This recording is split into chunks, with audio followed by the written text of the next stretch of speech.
Pollutants in the U.S. and abroad.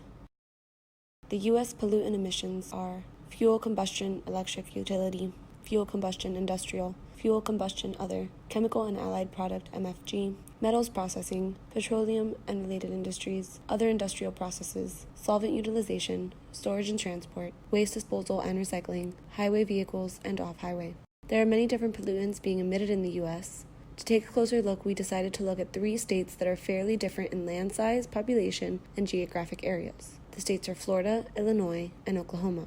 Overall, Florida is ranked 3rd highest for pollutant emissions, Illinois is ranked 8th, and Oklahoma is ranked 14th among U.S. states. In doing this, we notice that the largest contributor to pollution in each of these states is highway vehicles. When the data is expanded, it is clear that highway vehicles is the largest contributor to pollution nationwide.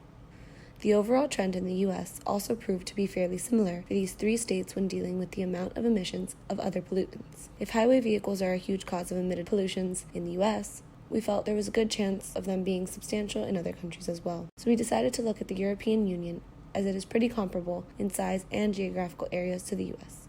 Looking at Europe, vehicles are not nearly as harmful to the environment as they are in the U.S. This is likely due to the amount of vehicles on the road in the U.S. versus throughout Europe, where many more areas have very good public transit systems.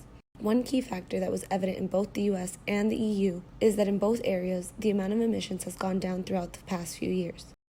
According to the European Environment Agency, emission reductions from road transport have been lowered than originally anticipated over the last 2 decades. This is due to 2 main things. Transport has grown more than expected, and growth in diesel vehicles has been greater than expected.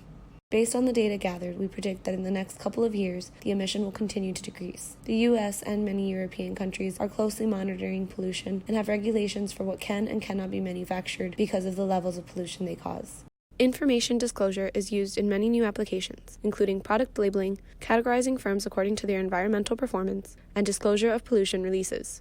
Notably, more countries are applying economic instruments for managing the environment, including air and water quality, water quantity, solid and hazardous wastes, and are doing so in more sophisticated. Given that pollutants affect health, and the data analysis reveals the need to address ways to incentivize positive action towards reduction of pollutants in our nation, rather than charging a polluter for emissions, a subsidy rewards a polluter for reducing emissions. Therefore, it is proposed to offer said subsidies to include grants, low-interest loans, favorable tax treatment, and procurement mandates.